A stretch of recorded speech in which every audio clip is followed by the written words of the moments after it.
Dios nos ha entregado sus preciosas y magníficas promesas para que ustedes, luego de escapar de la corrupción que hay en el mundo debido a los malos deseos, lleguen a tener parte en la naturaleza divina.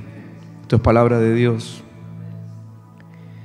Es una palabra que nos enseña que por cada una de nuestras necesidades hay una promesa del Señor. Y quizás 2, y quizás 3. Eso que hoy te está preocupando, con seguridad, en la palabra del Señor está atendido por una promesa suya.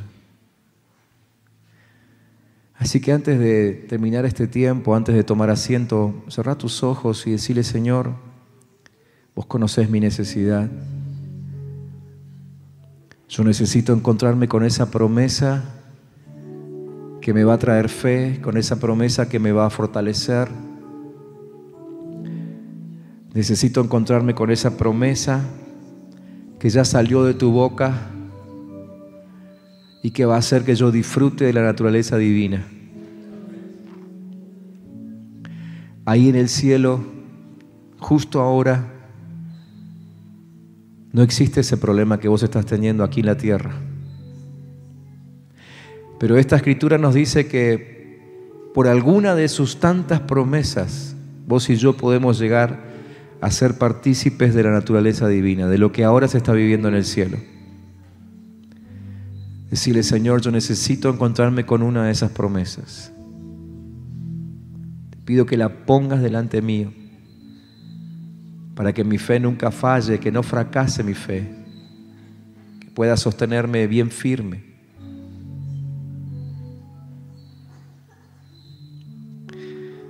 A veces nosotros nos pasamos demasiado tiempo pidiéndole a Dios que haga algo con nuestro problema. Y cuando pedimos eso, nos equivocamos, no entendemos la obra de Dios, porque en realidad Dios no se mueve para resolver tu problema a partir del momento en que vos se lo pedís. En realidad Dios ya se movió. En realidad Dios ya lo resolvió. Que vos lo pidas ahora no quiere decir que Dios se ponga a hacer algo ahora. Dios ya lo hizo. Ya está resuelta tu situación. Eso que tanto te duele, te preocupa, ya está resuelto en el cielo. Por eso es que necesitamos encontrarnos con esa promesa para que se active la fe y entonces se derrame desde el trono del Señor toda esa bendición que ahoga la preocupación. Así que si te parece, seguí un ratito más con los ojos cerrados ahí y decirle: Señor, yo sé que ya resolviste esta situación, que yo todavía no encuentro salida, no le encuentro respuesta, no le encuentro la vuelta. Yo sé que vos ya lo resolviste, Señor. Yo creo en ti, yo confío en ti. Sé que lo que me está pasando no es nuevo, no te sorprende, ya lo resolviste. En el nombre de Jesús, yo te pido, Señor, que actives sobre cada uno de mis hermanos y aún sobre mí tus promesas. Señor, que nuestros ojos puedan toparse con esa palabra tuya cuando hablaste acerca de nuestra situación. Y que ahí se afirmen nuestros pies y que no nos movamos de esa palabra hasta que toda situación quede resuelta y podamos darte gloria, porque lo viste de antemano, porque te anticipaste, porque hiciste algo ya hace tiempo y resolviste nuestra circunstancia. Te adoramos, Señor, y bendecimos esas preciosas promesas en el nombre de Jesús. Amén. Amén. Si quieren pueden tomar asiento.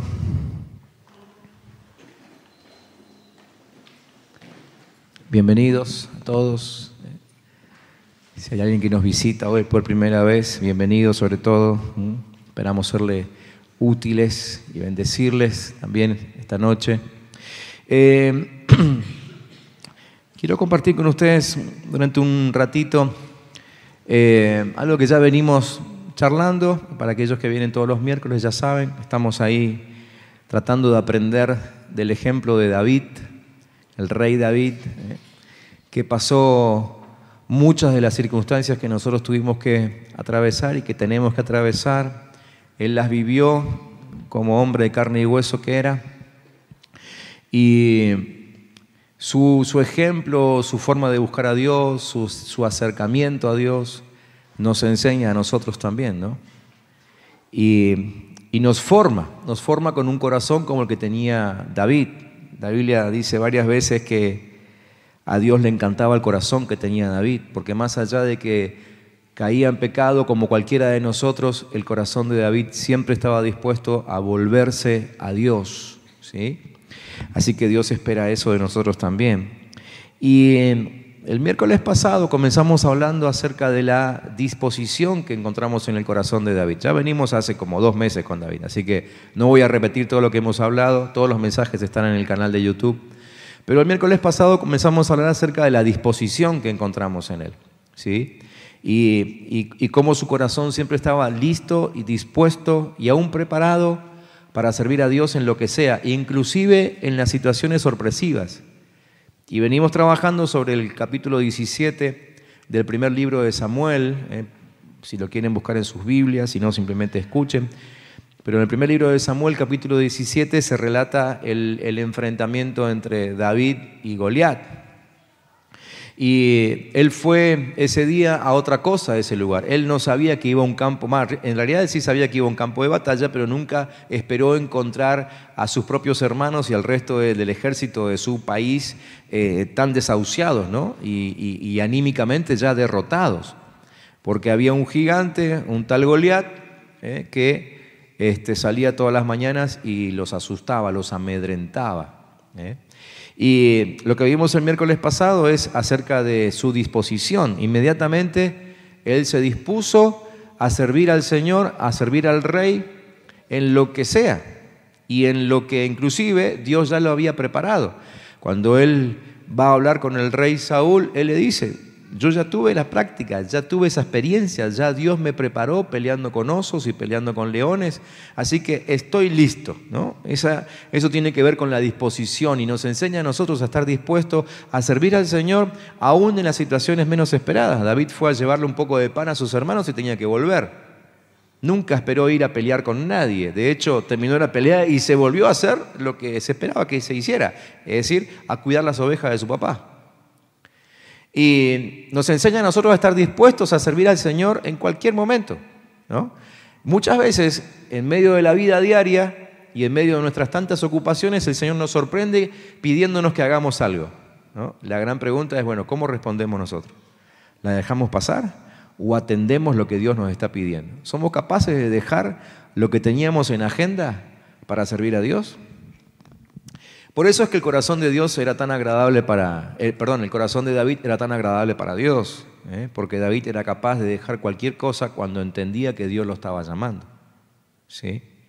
Y seguimos un poco adelante con el mismo tema del miércoles pasado, y ahora hablando un poco de su temeridad, y ahora les voy a explicar lo que es temeridad, pero les leo ese pasaje en el versículo 41, donde dice que el filisteo venía andando y acercándose a David y su escudero delante de él, ¿sí? No sé si pueden imaginarse la escena, pero era muy común en aquel tiempo que algunos de los ejércitos tenían escuderos especiales porque eran los guerreros que iban al frente, entonces tenían a alguien al lado que les llevaba las armas, ¿no? Y que aún en algunos momentos de la batalla se ocupaban de proteger a ese guerrero. El escudero era para eso. Así que en realidad aquí no venía solamente un gigante a pelear contra David, sino que venía un gigante y otro soldado bien preparado para la guerra que también estaba dispuesto a defender al gigante, ¿sí? Y la historia nos muestra aquí de que, bueno, el filisteo empezó a avanzar, el gigante Goliat empezó a avanzar junto con su escudero, pero también nos muestra que David no se quedó quieto, ni mucho menos retrocedió, sino que él también avanzó. Entonces esta parte de la historia nos habla acerca de esa temeridad que tenía David. ¿Y qué significa temeridad? Ahí se lo puse en la pantalla. Temeridad significa atrevimiento imprudente. ¿Nunca les pasó a ustedes que les agarra un cacho de valentía y hacen cosas y después cuando ya lo hicieron dice, pero qué inconsciente que fui, ¿no? Pero fueron esas reacciones del momento, no sé, viste a una criatura que cayó al río y te tiraste a rescatarlo y cuando ya lo sacaste te acordaste que no sabías nadar, ¿no? Una cosa así, ¿no? Bueno, eso es temeridad, un atrevimiento imprudente. Temerario significa demasiado atrevido, demasiado atrevido. Y esa era la característica de David. Por lo menos en los momentos en que había que pelear. No siempre David era así. David era una persona que había aprendido a respetar a las autoridades, se sujetaba muy bien. Él demostró que podía ser segundo, ¿sí? Porque durante mucho tiempo, ya sabiendo de que era el elegido de Dios, sirvió a Saúl, porque reconocía que Saúl todavía era rey. Pero en el momento de la lucha le salía el atrevimiento imprudente de adentro y mostraba fortaleza porque había que defender al pueblo de Dios, porque había que servir al Señor, ¿no? Entonces vemos a David que aunque el gigante se acercaba, David también se le acercaba al gigante. Y escribí esta frase a propósito en mis apuntes porque pienso que muchas veces nosotros tenemos la sensación, y aún podemos percibir fuertemente, de que el enemigo se acerca a nosotros. Y la gran pregunta es, ¿qué hacemos cuando sentimos que el enemigo se acerca? ¿Sí? Muchos son los que huyen. Y cuando se sienten apurados por el diablo, dejan todo, ¿sí? Largan lo que estaban haciendo. Claro, el enemigo no quiere que te comprometas, no quiere que trabajes, no quiere que crezcas, que madures, no quieres que vivas en santidad. Entonces cuando te apura o cuando apura a algunos, espero que no le pase a ninguno de ustedes, pero a veces cuando el diablo apura con sus tentaciones, con sus confrontaciones, con sus acusaciones, muchos abandonan el barco y se van. David actuó totalmente diferente. El diablo avanzaba, pero él también. ¿Sí? Él también. Y eso tiene que suceder. Es decir, si queremos en algún momento vencer en la lucha, tenemos que avanzar. Tenemos que avanzar. ¿Sí? Si solamente nos pasamos la vida retrocediendo cada vez que el diablo nos avanza, bueno, la pelea va a ser interminable. ¿Qué era lo que pasaba entre Goliat y el resto del ejército? ¿Sí? La historia dice que el ejército todas las mañanas se preparaba para pelear. No sé qué pasaba, durante la noche se animaban entre ellos, lo que sea, y a la mañana dice que se preparaban para pelear, pero cuando iban a pelear, salía el gigante y todos para atrás. ¿Sí? Durante 40 días, lo hizo un ejército de 40.000 soldados. Imagínense el susto que tenían encima, ¿no? David nos muestra esta otra actitud. El diablo va a avanzar, pero nosotros tenemos que avanzar también. ¿Sí? Tenemos que avanzar también. Y otra vez, creo que lo mencioné el miércoles pasado o algún miércoles lo mencioné, pero esto otra vez me hizo acordar cuando Jesús dijo que nosotros somos los que avanzamos contra las puertas del infierno. No es el infierno en realidad el que nos ataca a nosotros, sino que nosotros tenemos que atacar el infierno. Y tenemos la promesa de la victoria. ¿Sí? Así que el gigante avanzaba, pero David también. ¿Sí? Goliat tenía un escudero, les dije recién, ¿no? Todo el mundo veía al escudero que estaba al lado. Otro soldado, bien vestido de soldado, bien preparado para la pelea, con sus armas y las armas de Goliat. Pero David también tenía su escudero, que no era visible.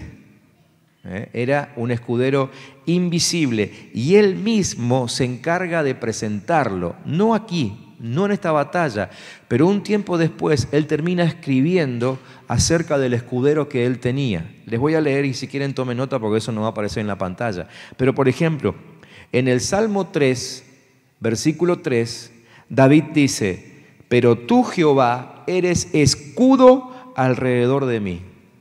¿Cuál era la función del escudero? Escudar, ¿no? Bueno, David cuenta quién era su escudero en aquella batalla contra Goliat. Dice, mas tú Jehová eres escudo alrededor de mí, mi gloria y el que levanta mi cabeza. Para eso estaba el escudero, para animar al soldado, ¿no? Decía, vamos que vos podés levantar la cabeza. Era lo que el Señor hacía con David. En el Salmo 5, versículo 12 dice, porque tú, oh Jehová, bendecirás al justo, como un escudo lo rodearás de tu favor. ¿Sí? Y el Salmo 28, versículos 7 y 8, dice, Jehová es mi fortaleza y mi escudo, y el refugio salvador de su ungido. ¿Sí? Así que David veía a su enemigo, y encima no lo veía solo. Pero no por eso detenía la marcha, porque él sabía que al lado suyo tenía al mejor de los escuderos, ¿sí? El mejor alentador, arengador, ¿no? Animador, era Dios mismo que levantaba su cabeza y lo animaba para la batalla. Entonces, como les dije al principio, estamos aprendiendo de las actitudes de David. Y él nos enseña hoy a ser temerarios, ¿sí? El tema es que nosotros nunca vamos a ser temerarios como lo fue David si conservamos alguno de nuestros miedos o si le damos lugar a algunos de nuestros miedos. ¿Sí? Yo creo que los héroes de vez en cuando deben sentir miedo también, ¿no? No sé, quizá tengamos algún héroe acá entre nosotros y nos pueda decir eso, ¿no? Pero yo creo que los héroes muchas veces sienten miedo. No es que el héroe no siente nada, ¿sí? De hecho, este fin de semana, estando en Comodoro, recordábamos ahí la historia de Josafat. Josafat fue atacado por sus enemigos y tuvo mucho miedo, mucho miedo. Pero Dios le habló al corazón y le dijo que enfrentara al enemigo y que lo hiciera simplemente con mucha alabanza y con mucha adoración y preparara al pueblo para ir a la pelea pero cantando. Una estrategia media rara, ¿no? Josafat lo hizo por obediencia, pero hasta el último instante en la escritura, en la historia, se nota que Josafat estaba lleno de miedo, ¿sí? Actuó por obediencia. Yo creo que tenía fe. Pero aún la obediencia y la fe no hicieron que él dejara de tener miedo. El problema es cuando nuestros miedos nos cambian la agenda, nos cambian la costumbre, nos modifican los movimientos, ¿no? Cuando nuestros miedos hacen que nosotros en vez de ir hacia el enemigo, retrocedamos y nos escondamos y nos refugiemos en alguna cueva. Ese es el problema, ¿sí? David nos enseña que si queremos ser temerarios tenemos que aprender a dominar nuestros miedos. Por eso es que sobre nosotros vino el Espíritu Santo, que es un espíritu ¿de qué? De dominio propio. Es un espíritu de dominio propio, ¿sí? Así que yo quisiera que antes de seguir, otra vez, cerremos los ojos, simplemente para concentrarnos en aquellas cosas que nos dan miedo. ¿Cuáles son las cosas que nos dan miedo? ¿Sí? Cada uno de ustedes sabe, y no voy a pedir que nadie levante la mano, pero todos saben cuáles son esos miedos. Yo no creo que ninguno aquí tenga una lista muy larga de miedos. Yo creo que en cada uno de nosotros hay uno, dos, quizá tres, pero no muchos miedos. Pero son esos grandes miedos que muchas veces nos hicieron frenar y aún retroceder. ¿Cuáles son tus miedos? Y te pido que los traigas a tu memoria, porque lo que quiero que hagamos ahora, quiero que renunciemos a esos miedos. Quiero que renunciemos a esos.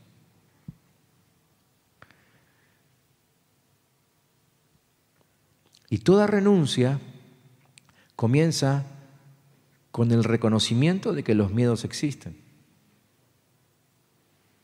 Así que yo te diría que si te querés sacar de encima ese miedo, lo primero que tenés que hacer es reconocer que lo tenés. Y decir, Señor, yo reconozco delante tuyo de que la verdad tengo un miedo. Tengo un miedo que no me deja dormir de noche. Tengo un miedo que no me deja disfrutar de las bendiciones que pusiste a mi alrededor. Tengo un miedo que no me deja disfrutar de mi familia. No sé, tengo un miedo que no me deja disfrutar del trabajo.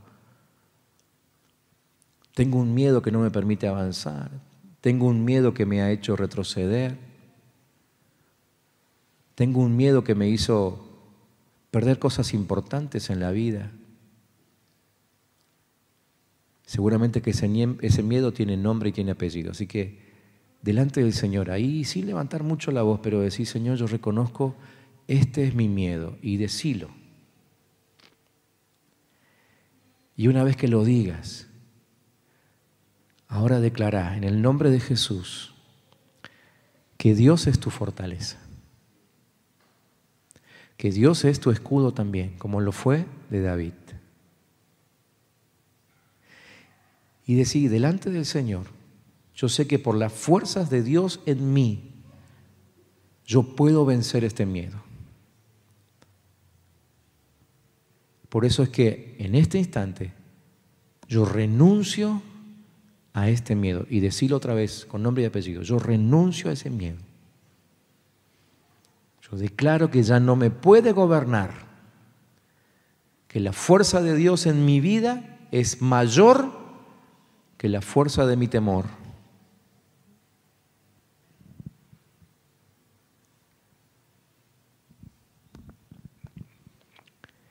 Y yo te voy a pedir que ahora repitas conmigo estos 3 versículos que recién te leí. Yo te voy a ir leyendo otra vez para que vos lo repitas conmigo, pero para que lo digas para vos, no como leyendo al rey David, sino diciéndolo para vos mismo, ¿eh? Sin abrir los ojos, decir: Señor Jehová, tú eres escudo alrededor de mí, tú eres mi gloria y el que levanta mi cabeza. Tú, Jehová, bendecirás al justo. Por lo tanto, como un escudo, me rodearás de tu favor. Jehová es mi fortaleza y Él es mi escudo. Él es el refugio salvador de mi vida. Amén.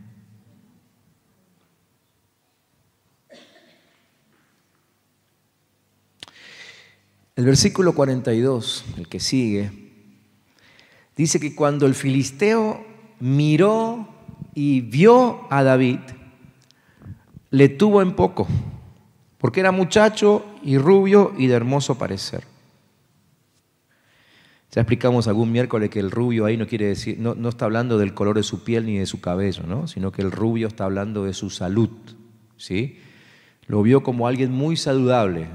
Los soldados generalmente no son saludables, ¿no? Tienen cicatrices por todos lados, marcas, golpes, moretones, ojos morados.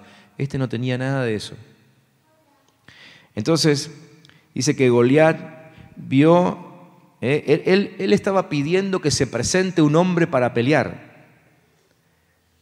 Y claro, se levanta de en medio del ejército de Israel alguien que no para nada era lo que él esperaba ver, ¿no?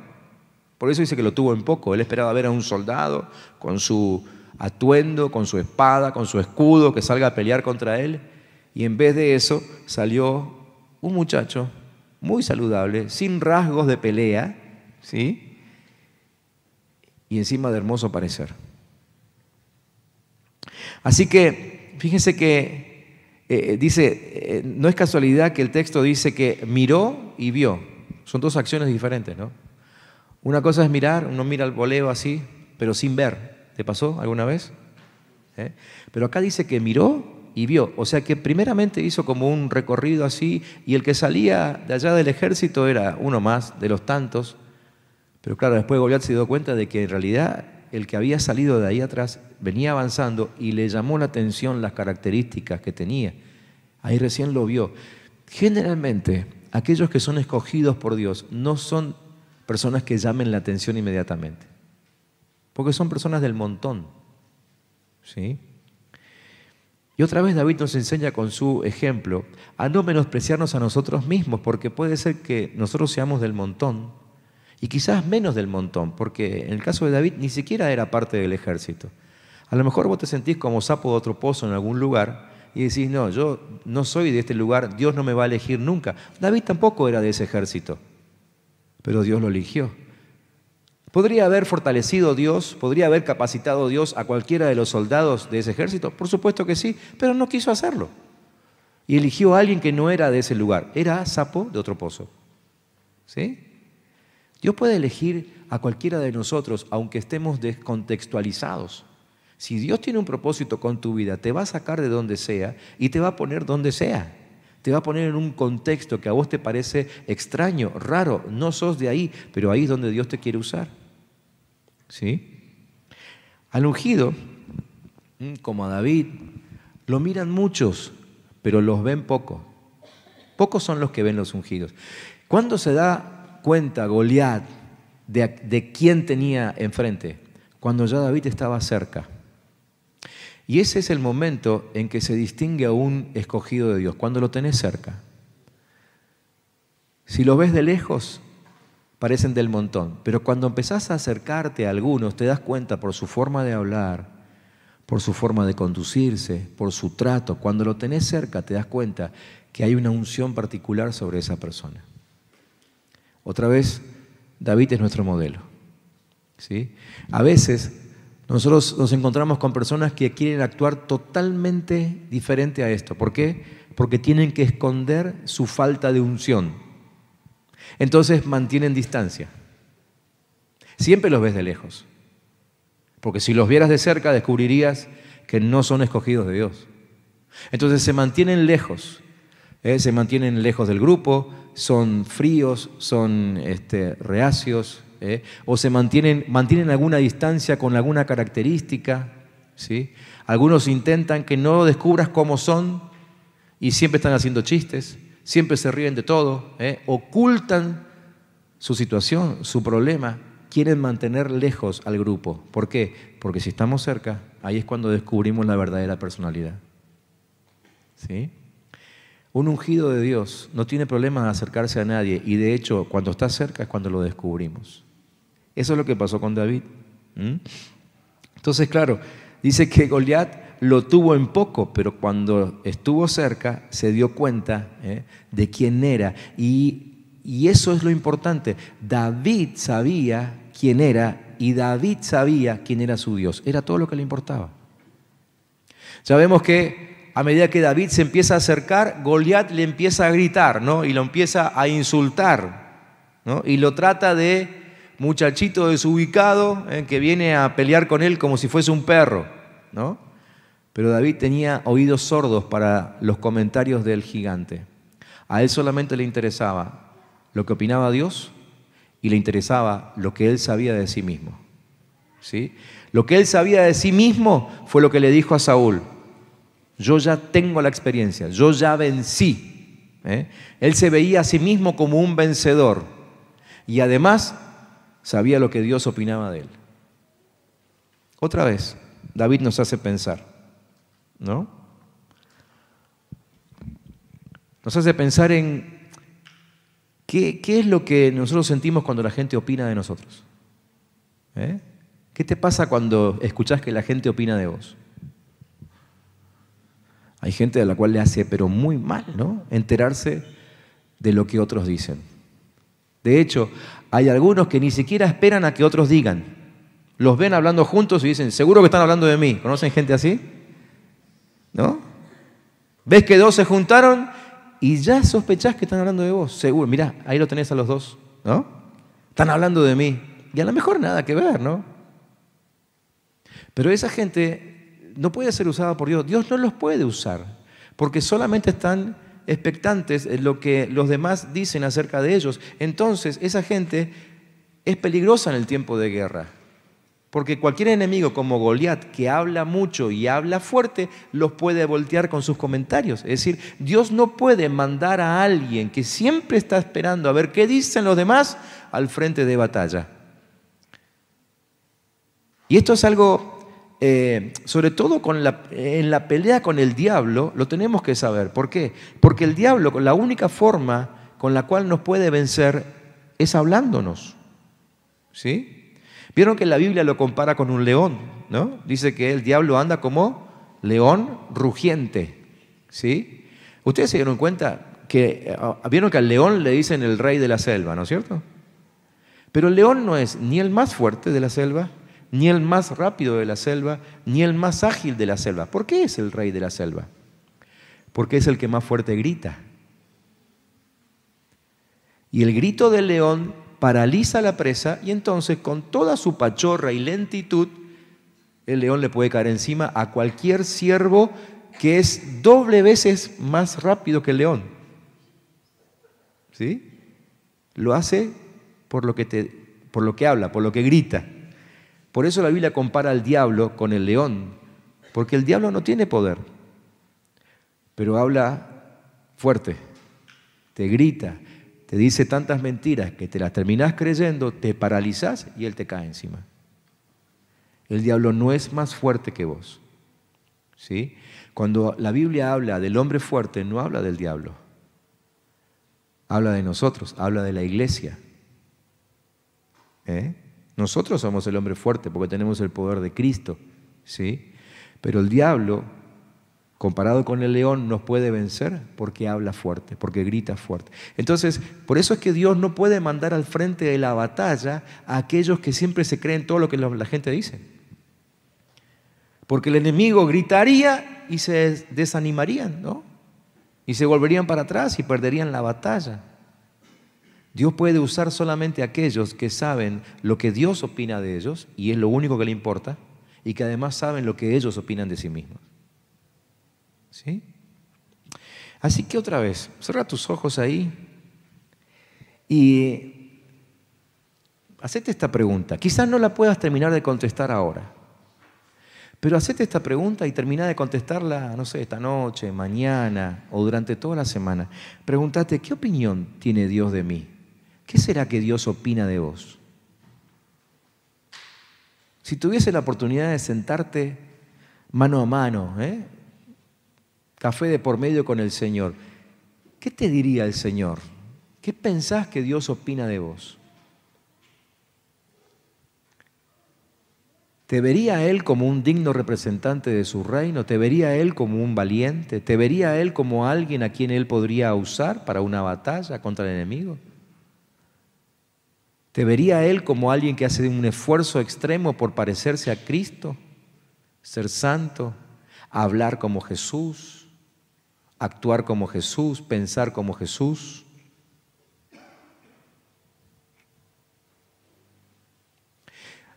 Hacete esta otra pregunta, no sé, hoy o cuando puedas. ¿Habrá algo que empaña mi testimonio delante del Señor? O sea, ¿hay algo por lo cual Dios no pensaría bien de mí?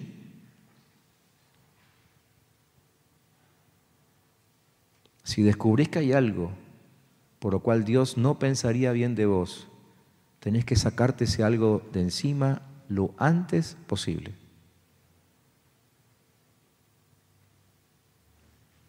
Nada nos tiene que importar más que el hecho de que Dios piense bien de nosotros.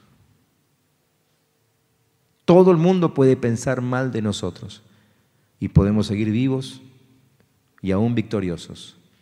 Pero si Dios piensa mal de nosotros, estamos en el horno. Ahí sí que estamos mal. No te puedes dar el lujo de vivir un solo día con la posibilidad de que Dios no piense bien de vos.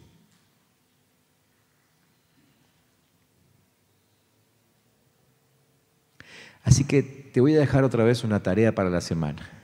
Que te tomes tiempo y que aún lo hables con el Señor. Anímate a preguntarle. Mirá, no a cualquier persona le podés preguntar, che, ¿vos qué opinás de mí? ¿No? Porque hay algunos que van a aprovechar el momento y te van a dar con un caño como para que tengas, guardes y repartas. Pero el Señor, como es tan amoroso y como siempre está buscando nuestro bien, le puedes preguntar tranquilamente, Señor, ¿vos qué pensás de mí? ¿Cuántos se animarían a preguntarle eso al Señor? Vamos a orar. Señor, quiero en esta noche pedirte que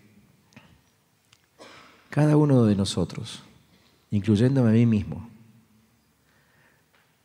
tengamos la valentía y la fuerza suficiente como para sentarnos en tu presencia y preguntarte qué pensás de nosotros. Señor, que nuestros oídos estén listos para escuchar lo que tenés para decir de nosotros mismos. Y no solamente para escuchar lo que tenés para decir de nosotros mismos, sino aún, Señor, para ponernos a corregir inmediatamente lo que no te gusta, porque no podemos darnos el gusto de que haya un obstáculo entre vos y nosotros. Señor, tu opinión acerca de nosotros es lo más importante que podemos tener. Fue el motivo de la victoria de David. Era el motivo de su orgullo, pero también fue su gran arma en esa pelea con el gigante. Y él venció porque sabía que pensabas bien de él, porque sabía que opinabas lo mejor de él, porque él sabía que aunque lo veías como una persona que caía en pecado, también veía su corazón dispuesto a pedir perdón. Él estaba seguro de eso. Él estaba seguro de que ese día que lo agarró de sorpresa, él ya había sido perdonado, porque muy temprano en la mañana habló con vos y arregló las cuentas con vos, y eso hacía que siempre tengas la mejor opinión de David. Señor, que no avancemos un solo día sin saber, sin tener la seguridad de que tu opinión es la mejor para nosotros. Bendigo a mis hermanos, Señor, y te pido que me bendigas a mí también. Cuando nos sentemos delante tuyo y te preguntemos, Señor, ¿qué opinas de mí? Danos éxito, Señor, en esto. Padre, en el nombre de Cristo Jesús, gracias por tu palabra esta noche. Que transforme nuestra vida, que transforme nuestra forma de pensar y nuestra forma de conducirnos, y aún nuestra forma de pararnos delante del infierno y delante de las situaciones difíciles, Padre. Que esta palabra nos ministre, que nos entrene, que nos prepare, que nos fortalezca y que nos haga vencedores. En el nombre de Cristo Jesús. Amén y amén.